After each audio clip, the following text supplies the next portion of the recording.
en la sede de Lima. La verdad es que es un placer dirigirme a ustedes. Es un verdadero honor que Luis haya tenido esta deferencia de invitarnos y estamos muy contentos, a pesar de, muchas gracias Luis por tu solidaridad y la empatía por los días tan conflictivos y difíciles que vivimos en Colombia. Entrando ya en el tema, es uno de los temas que más me apasionan. Me parece que es un tema al cual debemos estar preparados porque en cierto sentido estamos entre el pasado y el futuro, ¿no? Estamos ahí en el medio en el que tenemos unos conceptos ya muy arraigados en cuanto a lo que se define a inflamación intramniótica o a infección. Incluso eso está asociado a conducta. Más nos damos cuenta de que puede ser que haya un ruido de fondo, Luis. Escucho como una música, ¿puede ser? Por favor, si pueden apagar sus micros, les agradeceremos.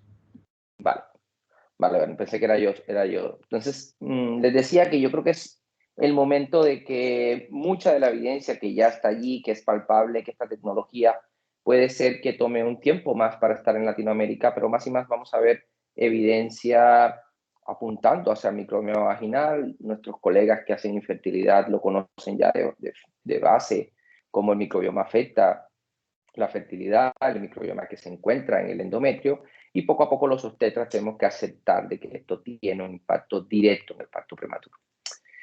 A pesar de que ocupo en este momento posiciones públicas, no tengo ningún conflicto de interés con algunas de las tecnologías que voy a comentar o algunas de las terapias que se van a comentar durante la charla.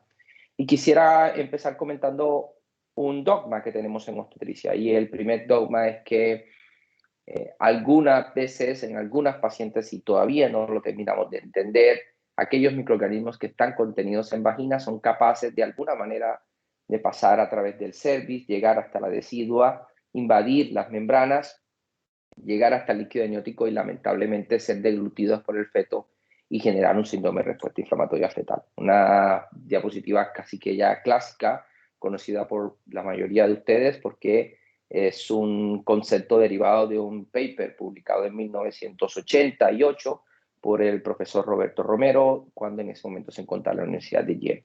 En ese momento apenas se estructuraba que esta podía ser una posibilidad para el parto pretérmino, y este es en este momento el Perinatal Research Branch, que se encuentra en Detroit, y es donde tuve la oportunidad de desarrollar muchos de los artículos que comentaré con ustedes hoy y muchas de las teorías que estamos manejando en este momento en cuanto a inflamación intramniótica e inflamación estéril. Y a quien ven allí es al muy famoso y reconocido doctor Roberto Romero.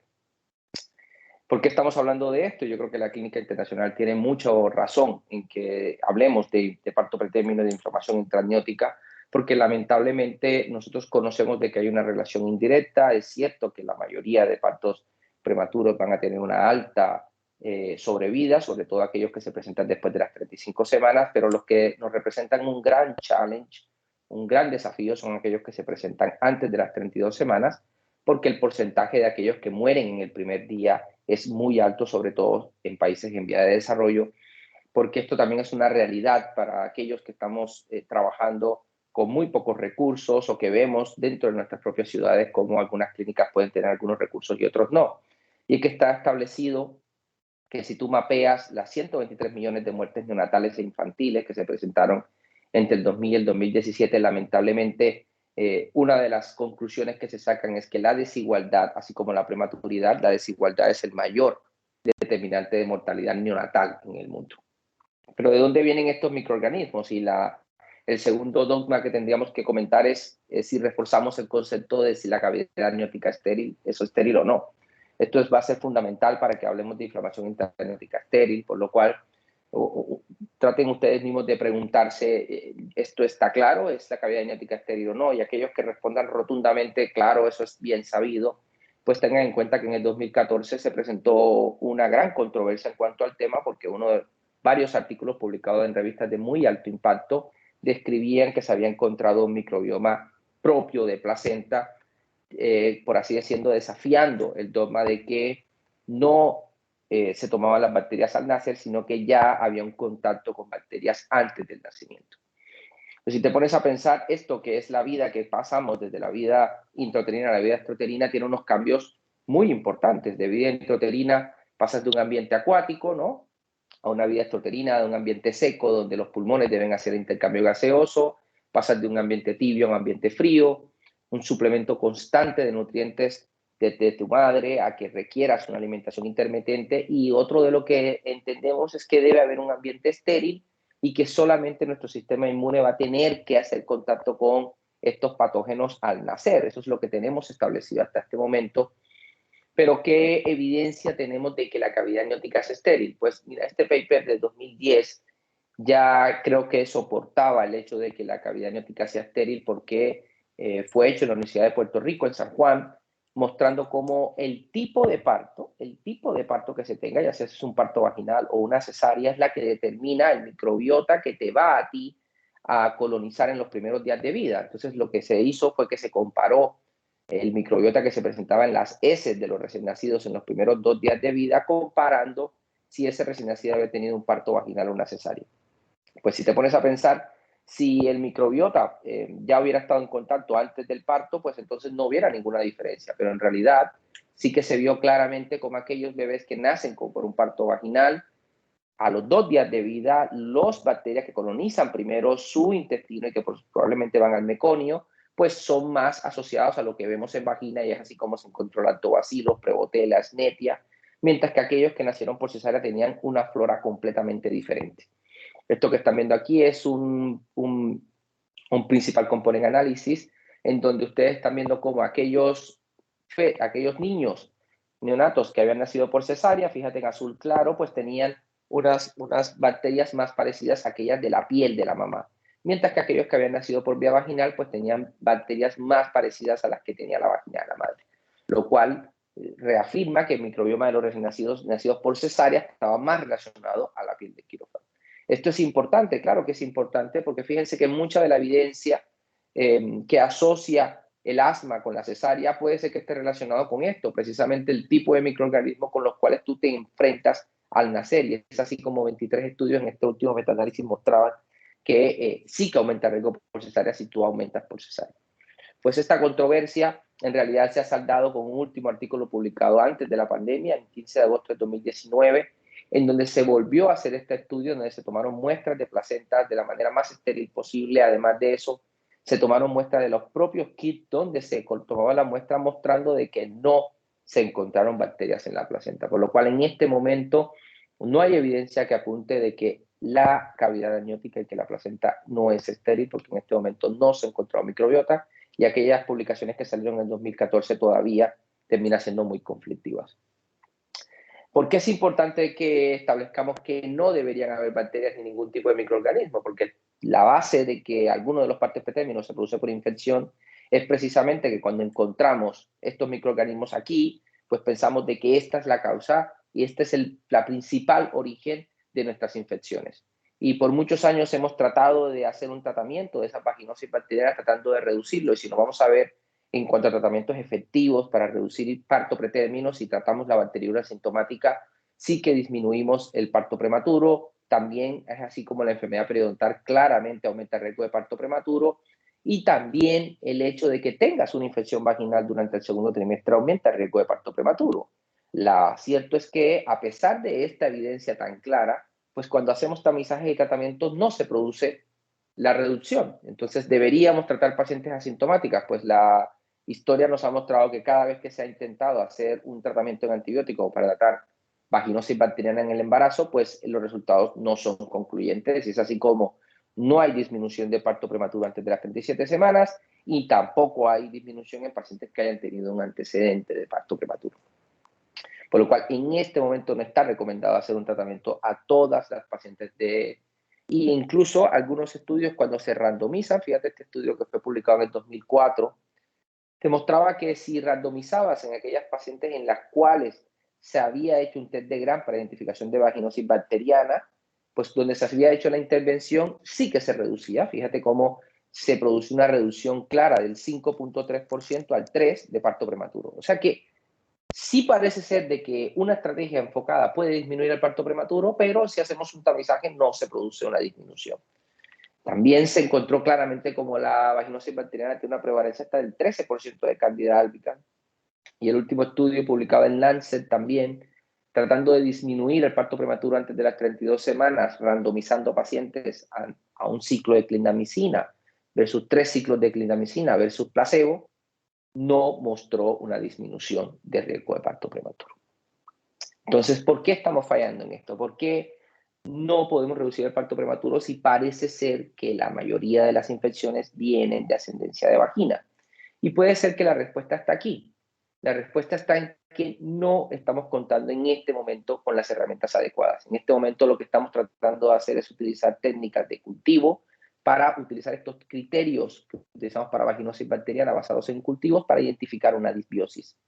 Y es así como tenemos que abrir nuestro horizonte a la nueva era de la medicina, y es la nueva era de los postcultivos. Eso quiere decir que no vamos a estar cultivando, sino que vamos a tratar de buscar el Cysteine S ribosomal. Quiere decir que todos los microorganismos tienen este gen, y es así como los podemos identificar. Esto inició casi que agarrado de la mano del proyecto del genoma humano, como ustedes recuerdan, y el proyecto del microbioma humano lo que quiere hacer es tratar de tipificar todos los microorganismos y entender al ser humano como un gran metahumano, un humano que tiene, además de su DNA, millones de DNA de bacterias que viven con nosotros. Y el microbioma, este proyecto de microbioma humano en el 2009 nos muestran dónde están los microorganismos que más impactan en la salud de la mujer, sobre todo en el embarazo, y se encuentran en la nariz, en la boca, en su piel, en el tracto gastrointestinal y lo que más nos interesa, en el tracto urogenital. Tan temprano como en el 2014 tuvimos la fortuna de publicar uno de los primeros artículos describiendo la composición y cómo cambia el microbioma vaginal entre la mujer embarazada y la mujer no embarazada, pero por primera vez ya utilizando técnicas moleculares para describir el microbioma vaginal. Pues aquí lo que hicimos en ese momento fue hacer un estudio de casos y controles, pero hicimos un seguimiento longitudinal, o sea, tomamos 2 veces muestras a la semana. De las 16 semanas, aproximadamente se tomaron 6.3 muestras vaginales en las mismas pacientes. Y esto que ustedes están viendo, que al principio te parece una figura un poco extraña, pero en realidad más y más nos vamos a habituar a este tipo de figuras, porque esta figura lo que te está mostrando es la cantidad de microorganismos que podemos identificar con técnicas moleculares, aquí a la izquierda. Y esta barra en amarillo hasta rojo lo que te está mostrando es el porcentaje de microorganismos que se presentan en esa muestra, la cantidad de DNA que se presenta. Pues fíjate cómo algunos no se encuentran para nada, están todos en amarillo, pero sobre todo el Lactobacillus cereus y Lactobacillus crispatus se incrementan en algún tipo de lo que ahora vamos a conocer tipos de comunidades de bacterias. O sea, hay tipos de comunidades de bacterias, 5 community state types en inglés, que tratan de agrupar tipos de microorganismos dependiendo del momento en que se encuentra la mujer. Muy interesante, entonces, por primera vez ya describíamos de que en el embarazo ya sabíamos que el lactobacillus, pero ¿cuál es el que más? Si ya vamos al tipo de especie, pues el lactobacillus vaginalis, seguido por lactobacillus crispatus. Hay una mayor abundancia de estos, pero muy importante, se disminuyen 22 filotipos desde el segundo trimestre. O sea, debe haber un aumento en esta abundancia, debe haber una reducción de otros 22 filotipos para que deba haber una abundancia de 2 tipos de estas comunidades. El Community State 2 hacia el Community State 4. Esto es lo normal, esto es lo que debería pasar en todo el embarazo. Otro punto muy importante y que también ya teníamos alguna evidencia de técnicas de cultivo es que esto depende de la raza de la paciente, y es así como las pacientes hispánicas y afrodescendientes tienen un perfil muy similar si lo comparas, muy diferente si lo comparamos con la mujer blanca, como pueden ustedes estar viendo aquí. Este es el último artículo publicado en este sentido, ya viendo cómo en parto pretérmino, fíjense que aquí a la izquierda están viendo cómo a término, mostrando lo que habíamos publicado nosotros en el 2014, cómo debe haber un incremento del Lactobacillus crispatus, del Lactobacillus inners, y estas pacientes tuvieron un parto a término, mientras que aquellas pacientes que van a tener un parto pretérmino, lo que se produce es que se aumenta la abundancia del DNA de otro tipo de microorganismos, entre los cuales tenemos que resaltar este Lactobacillus, el Prevotella, el Streptococcus cluster y el Streptococcus galanteae. Por lo cual esta es la evidencia clara, publicada en Nature del 2019, de que el microbioma vaginal de pacientes que van a estar destinadas a tener un parto prematuro es muy diferente de aquellas pacientes que van a tener un parto a término. No solamente eso, también pudieron mostrar lo que nosotros mostramos en 2014. Si tú vas a tener un parto a término, fíjense en azul, pues vas a tener un aumento del lactobacillus, vas a tener una disminución de atopobium, vas a tener un aumento del lactobacillus iners, mientras que aquellas pacientes que van a tener un parto prematuro, pues tienen un comportamiento muy diferente en el tiempo. Primera evidencia de que el microbioma sí que está relacionado con parto prematuro. Y no solamente eso, nos podemos también preguntar, y esto fue publicado desde nuestro grupo ahora, desde Barcelona, Sara Vicente Muñoz y Teresa Cobo, publicaron ya no solamente el microbioma vaginal, que es tratar de ver las bacterias, sino que nos preguntemos el metaboloma vaginal. ¿Qué es el metaboloma? Pues es tratar de mirar los metabolitos que producen los microorganismos que están allí. Y este paper también, que les voy a comentar más adelante, también muestra esta evidencia clara de que incluso los metabolitos producidos por otros microorganismos los podemos identificar. ¿Debemos tamizar en este momento? No, porque no tenemos las herramientas adecuadas, y es así como NICE, el American College y la SMF no recomiendan tamizar, por lo cual nos quedamos hasta aquí y no entendemos cómo podemos mejorar esto. Pues la clave está en la inflamación. Y esta es la segunda parte de mi charla, y es que también entendamos que hay dos tipos de inflamación claras, ¿no? Hay una inflamación que puede ser inducida por microorganismos, pero también tenemos procesos inflamatorios en general que no están relacionados con microorganismos. El primero, y que todos conocemos, por ejemplo, la ovulación. Si te pones a pensar, la ovulación es un proceso inflamatorio estéril, no está relacionado con microorganismos. Es así, también tenemos procesos inflamatorios patológicos, como es así que tengas una gota en una articulación, pues esto es un proceso inflamatorio no asociado con microorganismos, pero en una articulación también puedes tener una artritis séptica que sí que está relacionado.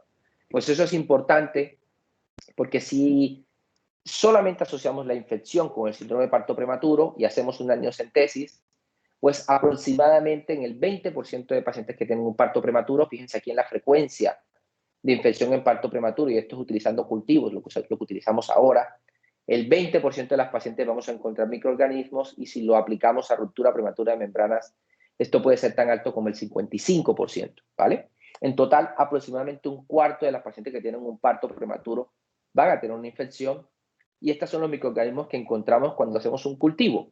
Pero tengan en cuenta la limitación. La limitación es que tenemos que hacer un cultivo, tenemos que identificar cuál es el microorganismo, cuáles son las condiciones que hacen que crezca ese microorganismo, y cuando utilizamos técnicas de cultivo, pues las que más están relacionadas con infección intramniótica es ureaplasma ureolítico, micoplasmas hominis, seguido por Fusobacterium species. ¿Por qué es importante que hablemos de esto? Porque esta es una amniocentesis que he hecho en mi hospital. La paciente claramente no había desarrollado fiebre, pero no respondía a tocolisis. Teníamos una alta sospecha de que tenía una infección. Cuando hicimos la amniocentesis, solo la apariencia del líquido ya te parecía que estaba infectado. Pero fíjate que cuando tenemos un cultivo, y lo siento porque somos un país en vía de desarrollo como todos, la mayoría de Latinoamérica, pues este es el tipo de reporte que recibimos. Y claro, ya lo siento si no lo pueden ver, ya habíamos encontrado que tenía una glucosa muy baja, menor de 15, tenía leucocitos elevados, pero no encontraban bacterias. Las bacterias nunca se encontraban, y la causa de eso en mi hospital es que no se estaban haciendo cultivos para los microorganismos más importantes en el líquido amniótico. Tuvimos que hablar con bacteriología para explicarles que cada vez que hacíamos una amniocentesis no solamente iban a cultivar aerobios y anaerobios, sino que además debían hacer cultivos específicos, como ven aquí a la derecha, las recomendaciones para el cultivo para uroplasma y micoplasma. Y es así como podemos mejorar y podemos ir más allá de la evidencia. Y esta es la evidencia que les traigo hoy. Y fue nuestra publicación en 2014 con el doctor Romero, en donde quisimos combinar el uso de una nueva técnica, una técnica para identificar, utilizando reacción en cadena de la polimerasa, combinado con espectrometría de masa y el lúcido de interleuquina 6, lo que pasaba en pacientes con parto prematuro y membranas intactas. Pues si han revisado este paper, fue nuestra primera figura, mostrando de que sí que habían pacientes que, a pesar de tener un cultivo negativo, fíjense estas que están aquí en rojo, tenían un cultivo negativo, pero nos había salido positivo utilizando técnicas moleculares.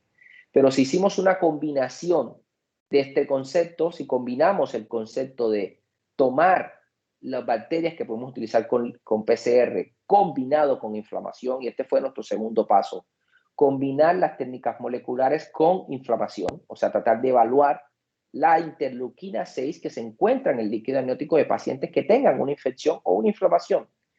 Este paper ha estado citado más de 300 veces y es el primer paper que describe el uso de inflamación intraamniótica estéril.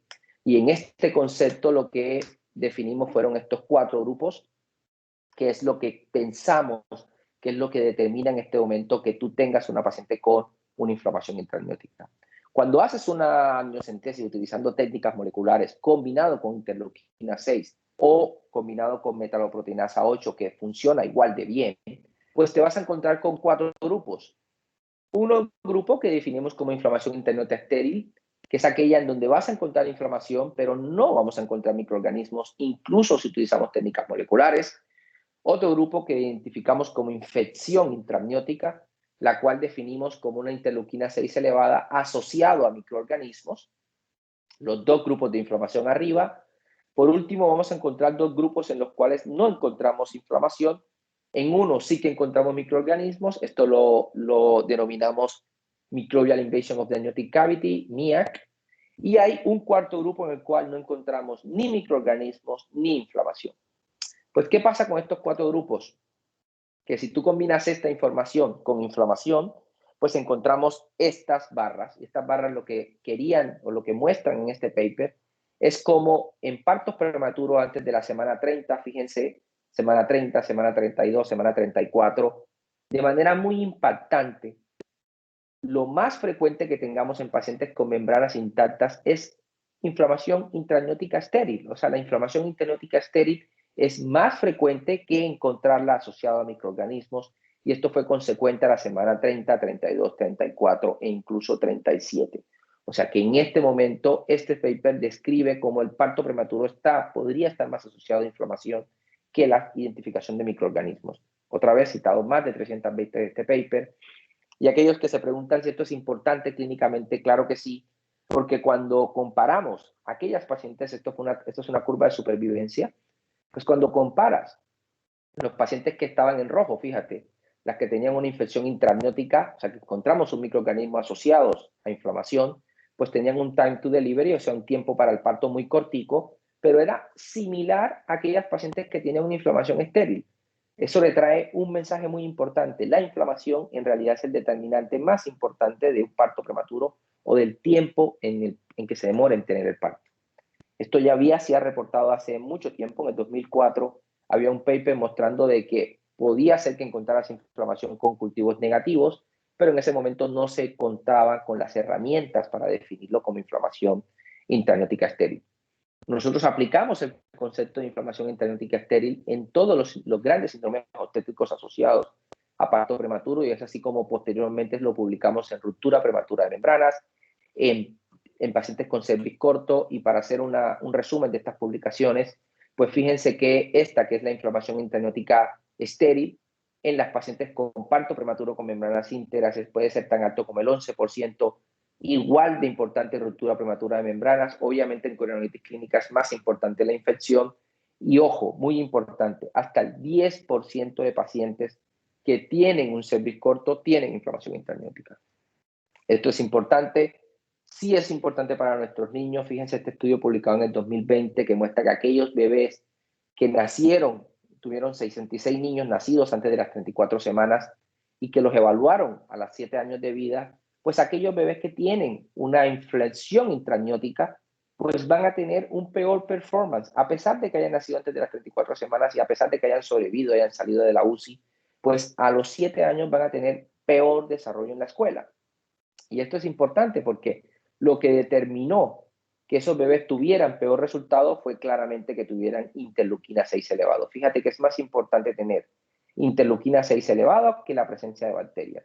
O sea que tener microorganismos es importante, sí, pero es más importante que identifiquemos y nos enfoquemos en la inflamación, porque no solamente está asociado a parto prematuro, sino que también está asociado con el neurodesarrollo a los 7 años, y este paper también publicado desde nuestro grupo en Barcelona, a los 2 años de vida. Les había dicho que puede ser que el futuro esté en disminuir el uso de la amniocentesis, y este paper publicado en el 2019 muestra cómo muestras vaginales centrándonos en el microbiota vaginal, nos puede identificar pacientes que tienen una inflamación y esto se correlaciona con lo que está pasando en el líquido amniótico. Hacia allá es donde tenemos que apuntar. ¿Por qué es importante? Porque aquellas pacientes que tenían un microbioma vaginal alterado, pues tenían un aumento de interleuquina 6 en líquido amniótico que se le hizo a las mismas pacientes.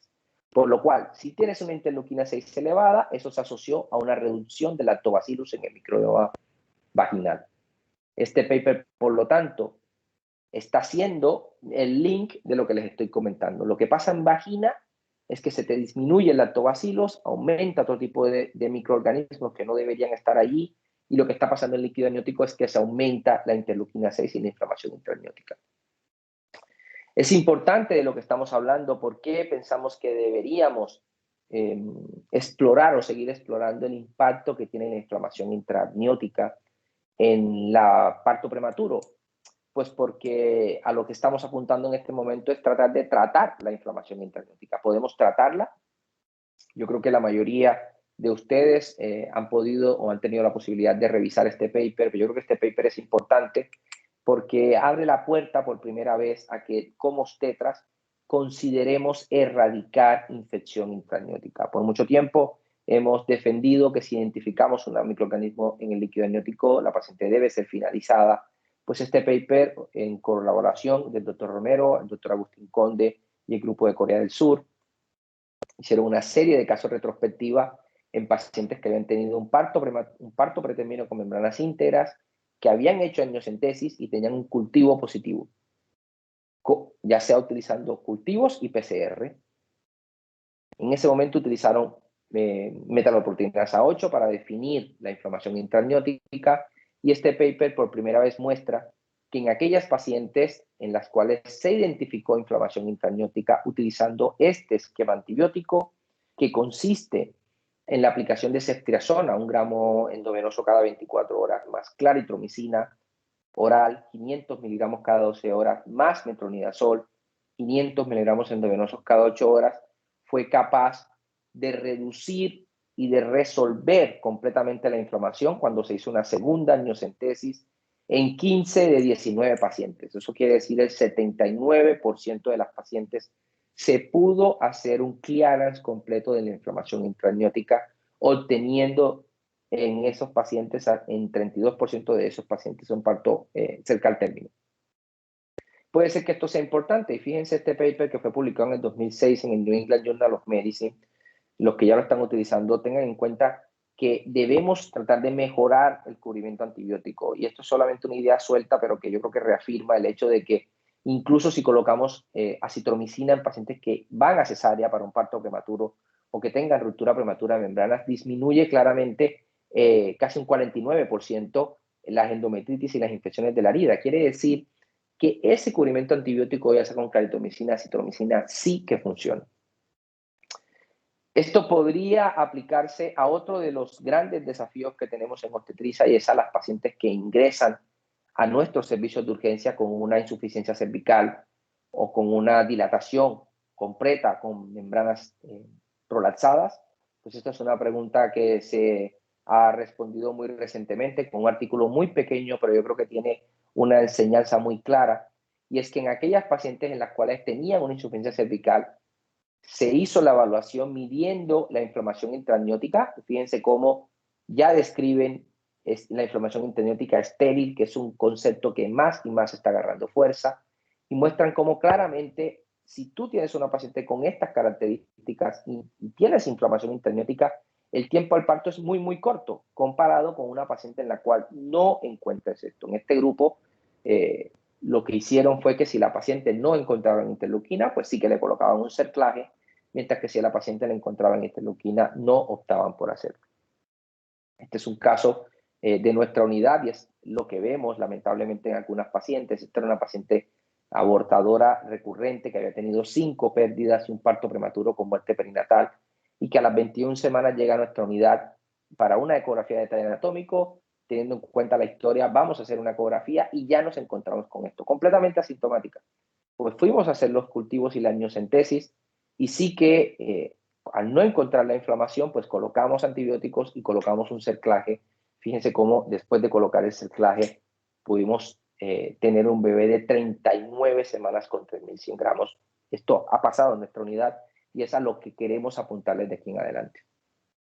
Esto no solamente ha sido reportado por nosotros, también el doctor Romero también. En diciembre de 2020 publicó este caso en el Journal of Maternal and Neonatal Medicine de una paciente que se presentó con insuficiencia cervical aguda, tenía 5 milímetros de cervix, no les parecía porque tenía sludge colocarle un cerclaje a la paciente, por lo cual lo que colocaron fueron 10 días de antibiótico, la misma combinación, ceftriaxona, claritromicina y metronidazol, mostrando cómo en esa paciente tuvo un parto a las 36 semanas, 14 semanas después del parto, y este es el cervix a las 36 semanas, como este cervix que estaba dilatado con sludge. Se puede reportar. Estos son reportes que pueden ustedes mismos consultar. Aquí está la referencia para que lo revisen. Nosotros en este momento estamos haciendo una colaboración con este grupo en Santa Fe de Bogotá, en el centro del país, haciendo ya la evaluación de interleuquina 6 en pacientes que llegan con cervix corto. La máquina de interleuquina 6 yo creo que ustedes pueden acceder seguramente con los recursos que tiene la Clínica Internacional. Y estos son los valores de referencia, los estamos utilizando para pacientes que tenían COVID y esto abrió la puerta para que lo introdujéramos en la clínica. Y básicamente este es el objetivo, la medición de interleuquina 6 y mirar si hacerlo en pacientes antes de las 34 semanas con cervix corto nos puede ayudar a dar el... Esto es solamente para que ustedes se den cuenta cómo aquí, en esta columna en interleuquina 6, aquellas pacientes que tuvieron un parto prematuro severo, que no pudimos hacer nada, fueron claramente aquellas pacientes con una interleuquina 6 muy elevada, de 25.000, de 4.800, mientras que en aquellas pacientes que tenían una interleuquina normal, pues vamos a tener un parto casi que a término, y es el caso de esta paciente con una interleuquina 6 normal, un parto por cesárea a las 36 semanas, a pesar de presentarse con un cervix muy corto, muy temprano en el embarazo. Con aras al tiempo, Luis, yo quisiera terminar aquí para que tengamos una discusión contigo y con el doctor Humberto, pero quiero cerrar mi charla con 5 mensajes claves, me parecen a mí. Es que yo creo que les he mostrado que la infección intramniótica tiene una relación causal con el parto prematuro.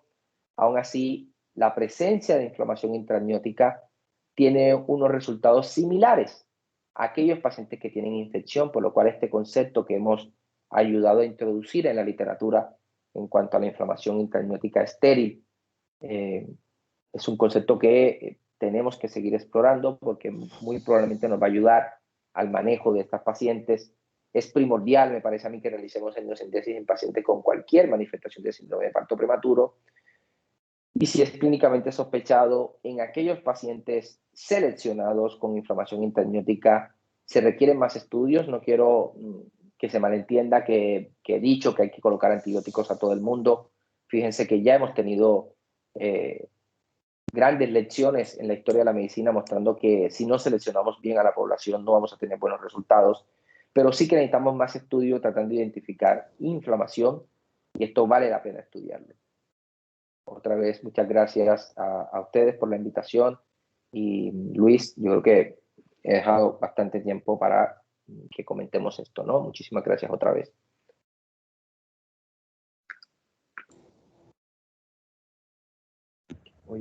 No sé si ya he dejado de compartir mi pantalla. Todavía, doctor. La voy a dejar de compartir ahora, venga. Muchas gracias por la ponencia, la verdad, francamente excelente, ilustrativa, y lo dejo al doctor Humberto Barcelo para la conducción. Doctor Marcelo, su micro está apagado. Ok. Gracias, Lucho. Buenas noches con todos, colegas, amigos. Doctor Isid Miranda, muchas gracias por la exposición. Y bueno, ciertamente el parto pretérmino es un problema importante, gran causa de morbilidad y mortalidad en nuestros países. Y eso lo vemos día a día nosotros que estamos en la actividad, tanto en este caso en la actividad privada como también en la actividad pública, ¿no? Ciertamente tener un parto pretérmino de 29, 30, 31 semanas desencadena muchos desafíos. El mejor manejo, tocólisis, usar antibióticos o no, cultivos y ciertamente en estos últimos años, en los últimos 20 años podríamos decir, el cambio de concepto que ha habido en relación a los microbiomas y la identificación de los estados inflamatorios a través de marcadores, está cambiando un poco el pensamiento. Tenemos algunas preguntas y antes de leerlas, quisiera preguntarle inicialmente al doctor Isid Miranda, ¿cuáles podrían ser las explicaciones por las cuales han habido estudios en los que han informado que la cavidad o el líquido amniótico, la cavidad amniótica no es un ambiente estéril, o incluso se habló en algún momento de un microbioma placentario? Han habido estudios de finales de la década de los 80 y 2000 donde se ha reportado esto, incluso no solamente con técnicas de cultivo, sino también con técnicas usando PCR del DNA ribosomal, e incluso con técnicas de hibridización in situ. Entonces, ¿cuál sería o cuáles son las explicaciones que se han estado manejando para que haya habido esos estudios que han reportado tales hallazgos? Gracias, Humberto, por las preguntas y un saludo fraternal para ti. Fíjate que estos estudios y una de las personas que más ha publicado en este sentido es Christy Aga, de Texas Children's Hospital, de la Universidad de Texas. En realidad, dieron un impacto, ¿no? Porque, claro, no podías hablar de algo estéril si ya había microorganismos allí, y durante mucho tiempo fue una controversia muy, muy importante. Y este último paper que he publicado ha tenido yo creo que un antes y después, Humberto, en cuanto a cómo hacer la metodología. Uno de los puntos que quisieron explorar antes de solamente decir si los microorganismos estaban allí en la placenta fue que cultivaron también los tubos en los cuales estaban colocando las muestras. O sea, tenían 3 controles. Aquellos tubos que tenían muestras de la placenta, un segundo tubo solamente haciendo secuenciación genómica de los tubos vacíos. O sea, ya al venir de sus puntos de fábrica, ¿no? Y se dieron cuenta de que muchos de los microorganismos que potencialmente se habían descrito al principio eran microorganismos que habían estado en los tubos o durante el proceso de recolección. O sea, que un proceso de contaminación antes de la toma de esas muestras de la secuenciación pudo haber pudo haber influido en los primeros reportes. Entonces, este último paper tiene ese tercer grupo que es muy interesante. Cuando lo lees a la primera vista no lo entiendes, pero básicamente lo que querían hacer era demostrar que incluso tratando de traerte el tubo más estéril, en la forma más estéril, haciendo secuenciación, encontraban microorganismos allí, y podía ser esa una de las causas de por qué estos reportes en 2014 describieron microorganismos que potencialmente puede ser que no estaban allí. De acuerdo, gracias, doctor. Bueno, tenemos acá una pregunta del doctor Freddy Chávez. Él está preguntando, ¿el esquema profiláctico con ampicilina y eritromicina, por cuánto tiempo se mantiene en los casos de ruptura prematura de membranas lejos de término? Bueno, gracias. Es un tema que va asociado, muy asociado al que estamos hablando, por lo cual muchísimas gracias por la pregunta. Nosotros, tanto en el protocolo de medicina fetal Barcelona como lo que estamos haciendo aquí, es que hacemos solamente un ciclo, no lo llevamos más allá del tiempo. En pacientes que tienen una ruptura lejos del término, ya saben que se define dependiendo de la viabilidad en su país. Yo creo que Perú y Colombia se dan la mano en ese sentido, y nosotros hacemos 10 días de antibiótico, lo que hacemos normalmente en las otras pacientes con ruptura prematura de membranas, y a partir de allí la paciente se queda sin cobertura, no la llevamos completamente, a pesar de continuar el manejo expectante hasta las 34 semanas si podemos. Bien, y justamente aprovechando esa pregunta, existe incluso, bueno, hay un esquema, incluso creo que en Barcelona, creo que tenían este esquema de manejo, que pacientes que llegaban con ruptura prematura de membranas pasaban inicialmente por amniocentesis, para definir si era candidata a manejo expectante o de repente no, si había estados proinflamatorios con interleuquinas y todo eso, ¿no? Entonces, ¿qué comentarios al respecto, doctor? Yo creo, Humberto, que se recogía en la segunda conclusión de mi charla. Yo soy un defensor de que todos los obstetras, yo creo que deberíamos, obviamente con responsabilidad, manejar la amniocentesis. Todos conocemos las desigualdades en Latinoamérica y es poco factible de que especialistas en medicina materno-fetal estén en todos los rincones de Latinoamérica. Y te digo esto, Humberto, porque yo creo que tenemos que masificar el uso de la amniocentesis. Tenemos que mejorar el uso de el parto pretérmino con membranas intactas antes de las 32 semanas también es protocolo en Barcelona de hacer una amniocentesis en esas pacientes e incluso en pacientes con ruptura prematura de membranas también, porque fíjate que muy pocas veces en medicina estamos haciendo tratamientos sin cultivos. Muy pocas veces. Si estamos ahorita manejando sepsis, por ejemplo, uno de los pilares es que hagamos un cultivo antes de iniciar antibiótico. Y es algo que no estamos haciendo en obstetricia. Y no lo estamos haciendo porque hay poco acceso, todavía hay un poquito de respeto a la amniocentesis. Esto pasa en mi país, no lo sé en Perú. Y te digo esto, Humberto, porque yo creo que tenemos que aprender a hacer amniocentesis. En mi centro, en pacientes que tienen una ruptura prematura de membranas antes de la semana 32 y es clínicamente factible, hacemos amniocentesis también. No que cambia el esquema con ampicilina, pero sí encontramos un germen y hemos encontrado, por ejemplo, cándidas que no las vas a tratar con tu esquema normal de antibiótico, pues en esto te ayuda la amniocentesis. Entonces, sí, yo soy un defensor de que yo creo que tenemos que ampliar y aumentar el uso de la amniocentesis en el síndrome de parto prematuro.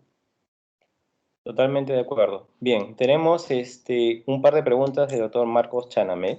La primera pregunta es, ¿cuál es la importancia del estudio del metaboloma vaginal para el diagnóstico y tratamiento de las infecciones intraamnióticas? Y de paso te leo la segunda pregunta. ¿Cómo se podría reducir la inflamación a través del indicador de interleuquina 6 elevada estéril para evitar complicaciones? Bueno, muchísimas gracias porque son unas preguntas, creo que son preguntas claves, ¿eh? Así que le agradezco mucho al doctor porque nadie tiene la respuesta todavía, tampoco yo quiero presumir que la tengo, pero digo que son preguntas claves porque es lo que se está trabajando en este momento.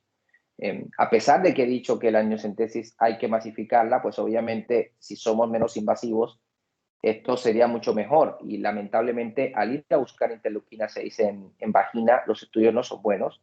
Si te pones a ver la capacidad predictiva de utilizar marcadores inflamatorios en vagina, no son buenos, por lo cual ya hay 3 grupos muy fuertes trabajando ya en responder no la pregunta de qué microorganismos hay allí, sino qué producen los microorganismos que están allí. O sea, lo que está buscando el metaboloma es tratar de buscar metabolitos producidos por microorganismos que reconocemos. Esa es la clave. Y sería tratar de ir a buscar un diagnóstico no invasivo de infección intraamniótica. Este paper que publicó la doctora Cobo con la doctora Collado es un paper, yo creo que revolucionario en ese sentido, porque lo que les estaba mostrando es cómo una disbiosis en la vagina y con algunos metabolitos que se encontraron en vagina se relacionaban con lo que tenía interleuquina, por lo cual al doctor le digo que en este momento no tenemos un test diseñado para eso, pero los grupos están trabajando en eso y hacia allá va el futuro. Lo segundo, ¿cómo tratarla? Hay un colega latinoamericano que es de Chile que está trabajando ahorita mismo con el doctor Romero. Uno de sus trabajos o su investigación está enfocada precisamente en el tratamiento de la inflamación intraamniótica. Como punto adicional, ustedes saben que la claritromicina tiene un proceso antiinflamatorio, uno de los efectos de la claritromicina es antiinflamatorio, por lo cual pensamos que por qué la claritromicina está funcionando o parece que funcionará en ese esquema es precisamente la característica antiinflamatoria. Y lo que están en este momento probando en un estudio muy bonito tratando de bloquear el inflamasoma, que son drogas que bloquean la cascada inflamatoria, es tratar de buscar o receptores o bloqueadores de los receptores de interleuquina 1 o 6 para tratamiento. Esto es solamente estudio animal, pero es hacia donde creo que deberíamos ir. Y Humberto, si me dejas expandir mi respuesta, yo hago mucho paralelismo con lo que pasa con nuestra membrana sinovial y la rodilla, ¿no? Si tienes una artritis séptica, le colocas antibióticos, pero si tienes una artritis aséptica, ya sea por un origen autoinmune, lo que colocas es antiinflamatorios. Yo creo que en un futuro en la obstetricia hacia allá vamos a ir. Vamos a diagnosticar claramente que es una inflamación no relacionada con microorganismos y si no es relacionada con microorganismos, vamos a tratar tratando antiinflamatorios. Esto es lo que yo creo que va a pasar en unos años y es lo que, a ver si pasa por ahí. Así es. A ver, tenemos un par de intervenciones. La doctora Karina del Águila quiere hacer una intervención. Karina. Sí, doctor, buenas noches. Muy agradecida por su exposición. Mencionó usted que había una asociación del cérvix corto con algún trastorno en el neurodesarrollo posterior del niño. existen algunos estudios de brindar como antibiótico profilaxis para la microbiota vaginal en estos casos de cervix corto para poder prevenir esto.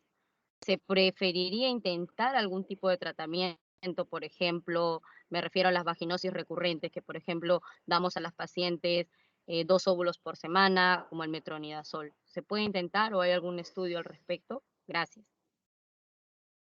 Gracias a usted, doctora, por la pregunta. Y bueno, también tendríamos que sincerarnos todos en que, a pesar de que no hay una recomendación de las sociedades científicas, nos preocupa mucho cuando tenemos una paciente con vaginosis y la buscamos. Yo creo que la mayoría de nosotros, a pesar de que la evidencia no nos respalda, doctora. Y esto es más claro en pacientes que tienen un cervix corto. Pero lamentablemente le tengo que decir que en este momento lo que tenemos para ofrecer a pacientes con cervix corto es progesterona, como todos sabemos, pero no hay en este momento una recomendación, por decirte una cosa, de cubrirla en el esquema que usted me dice. Es muy lógico, la verdad es que es muy lógico, pero lo que sí yo quisiera ampliar en ese sentido es tratar de buscar la inflamación intraamniótica en pacientes con cervix corto.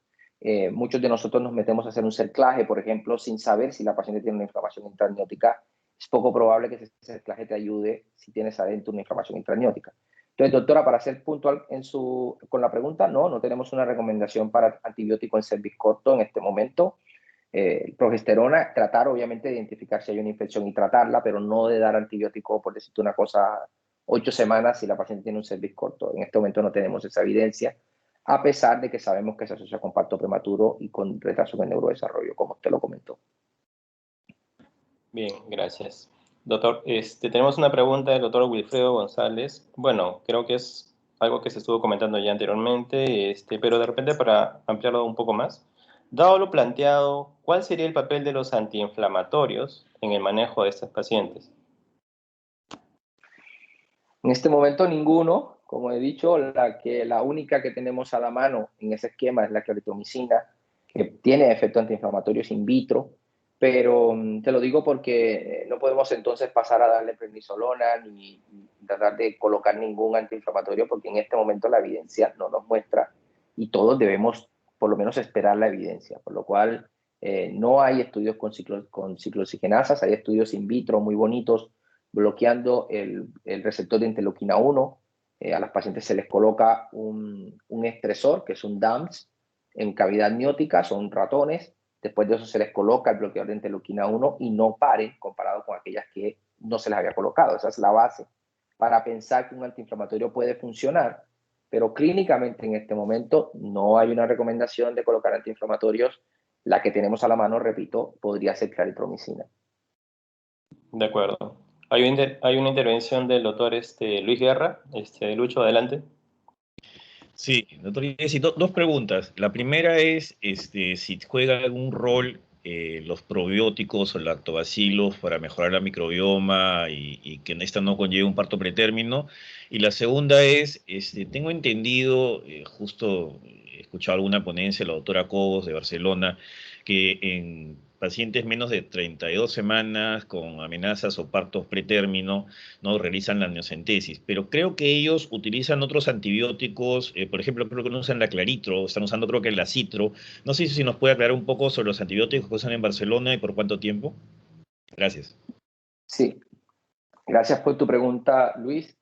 Efectivamente, el uso de cambios de la microbiota sí que han mostrado con probióticos disminución de parto pretérmino. Hay 2 estudios, uno australiano que muestra cómo incluso probióticos tomados en las mujeres estaban dando para otra cosa y disminuyó el parto prematuro, y hay 2 grupos trabajando en eso, por lo cual sí que parece ser que el tratamiento es ese. O sea, es que si nos ponemos a pensar, lo que estamos haciendo con los antibióticos es que barremos todos los microorganismos, lo cual no parece lógico. Lo que deberíamos intentar es tratar de controlar la flora, y hacia allá vamos. Una cosa muy curiosa en cuanto a lo que les decía del parto vaginal y del parto por cesárea es que en este momento se está haciendo un estudio randomizado controlado en el que algunos niños que nacen por cesárea, luego posteriormente le pasan hisopos de la madre por la boca, pues de la vagina de la madre. Y esto que te parece un poco loco, en realidad tiene el objetivo de darle al neonato lo que debería haber tomado de la madre cuando pasaba por el canal vaginal. Entonces, digo esto es porque tenemos que, si vamos a cambiar a ya hablar de microbioma, también tenemos que pensar de que no todo es dar antibióticos y barrer, sino que puede ser que lo que tengamos que hacer es manipular las bacterias que están allí, y ese es el objetivo de los probióticos. Y en cuanto a la segunda pregunta, Luis, como tú lo has dicho, y los invito a que revisen el protocolo de ruptura prematura de membranas de Medicina Fetal Barcelona, pues la ruptura prematura de membranas, el antibiótico está condicionado, incluso si mira los estudios de los 90, en realidad la opción de ampicilina, citromicina estaba dependiendo del estudio que se habían hecho. Y esto es en lo que se basa la elección del microorganismo y del antibiótico escogido dependiendo de lo que pasa en Barcelona. Lo hacen en su protocolo, obviamente, si tú revisas la guía de la SEGO, no es esto, pero en su protocolo sí que está establecido de que dependiendo del resultado de los cultivos, la paciente recibe o ampicilina o acitromicina, o incluso puede recibir metronidazol dependiendo del esquema. Entonces, sí, Luis, ya te digo que está muy integrado el uso de la amniocentesis y el manejo de los pacientes con ruptura prematura de membranas, y es algo que yo creo que debemos explorar. Última cosa antes de lo que estás comentando, Luis. Yo puse una diapositiva allí porque es que me impacta mucho que desde 2006 tenemos un artículo en el New England Journal of Medicine mostrando que agregar acitromicina solamente para la profilaxis que utilizamos, de pronto ustedes utilizan una cefalosporina de primera en sus cesáreas, cuando la llevan a cesárea, agregar acitromicina disminuye el 49% de infecciones de sitio operatorio y de endometritis, lo cual reafirma de que este antibiótico nos va a disminuir mucho de los problemas que tenemos. Entonces, esa evidencia está allí, parece que lo hubiéramos pasado por alto hace 5 años, mostrando que acitromicina como adyuvante y los invito a que lo revisen, disminuye la tasa de infección de sitio operatorio, que es un problema grave en todas nuestras unidades de obstetricia. Perfecto. De acuerdo, Perfecto. doctor. Lucho, termínalo. Sí, bueno, doctor Jesse, le agradezco infinitamente su tiempo, una brillante exposición, creo que ha aclarado muchos conceptos. Estamos súper agradecidos con usted, de repente lo comprometemos para una próxima ponencia. Agradezco también a todo el público que nos ha acompañado. ¿Algunas palabras finales, doctor Jesse? No, encantado con la invitación, como te dije, Luis, siempre presto, ojalá podamos pasar esta pandemia y visitarles ahí en Perú, porque he visto la clínica se ve fenomenal, por lo cual, nada, muchísimas gracias a ustedes, espero que también estén ustedes sanos, y sobre todo que ya veo que están a puertas también de un proceso electoral, así que espero que vaya todo muy bien en su país. Muchísimas gracias a usted, muchísimas gracias a todos los presentes, y recordarles que lo esperamos el 12 de junio, la doctora Travegla, inducción de parto. Muy amable, buenas noches. Gracias. Saludos, abrazos, que estén muy Bien. bien. Adiós.